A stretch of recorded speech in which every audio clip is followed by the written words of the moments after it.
Okay, this is the brand new Loren Court winter feeding station for my feral kitties on the front porch.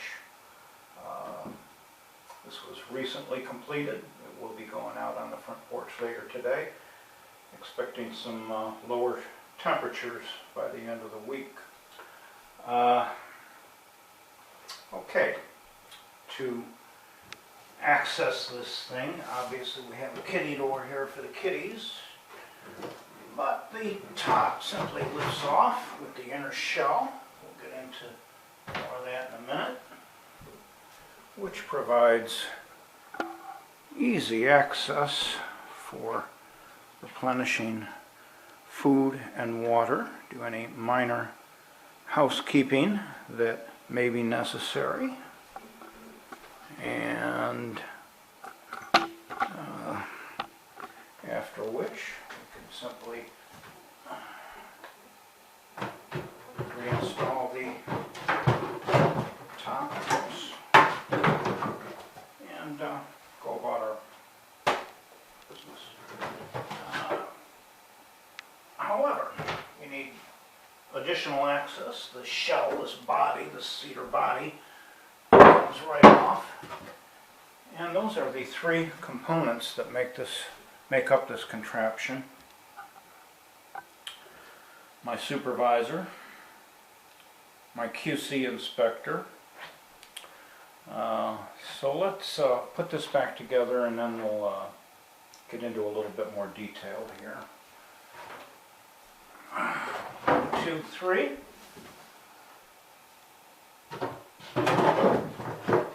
So let's take a closer look. Okay, take a look at a couple of the main components of this contraption.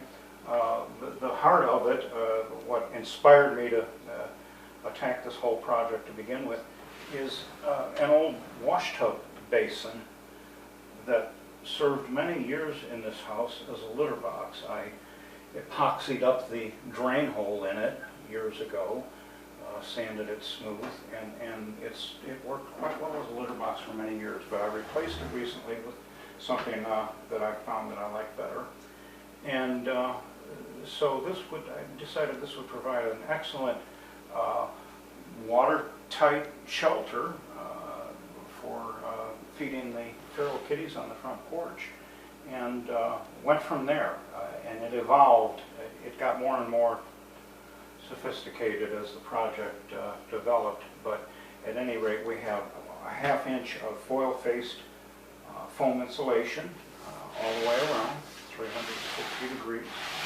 You can't see it, but we have 1.5 inches, 3 layers of this 1/2 inch foil material insulating the top.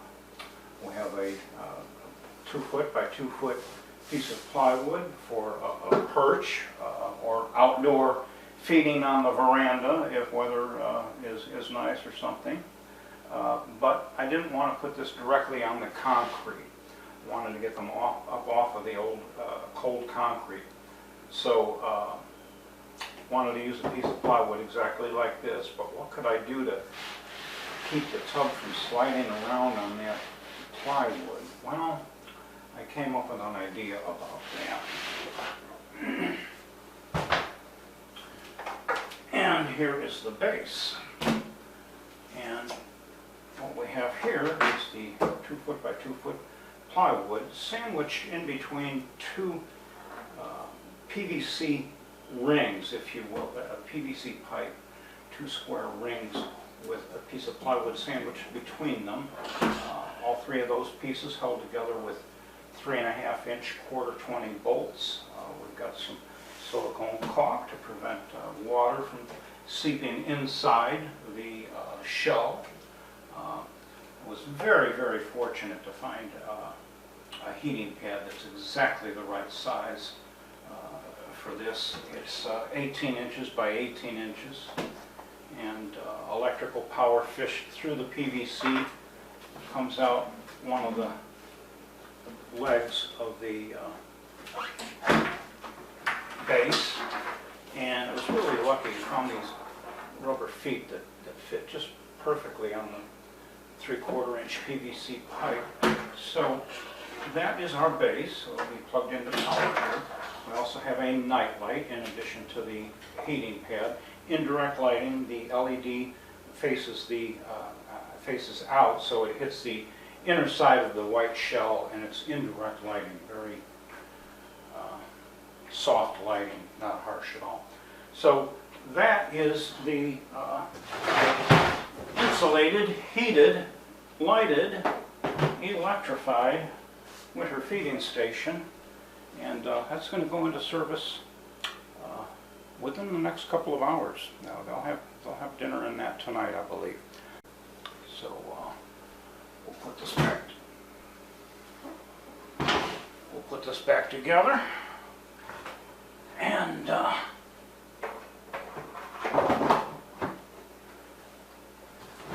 haven't done any temperature measurements, of course, but plan on doing that eventually.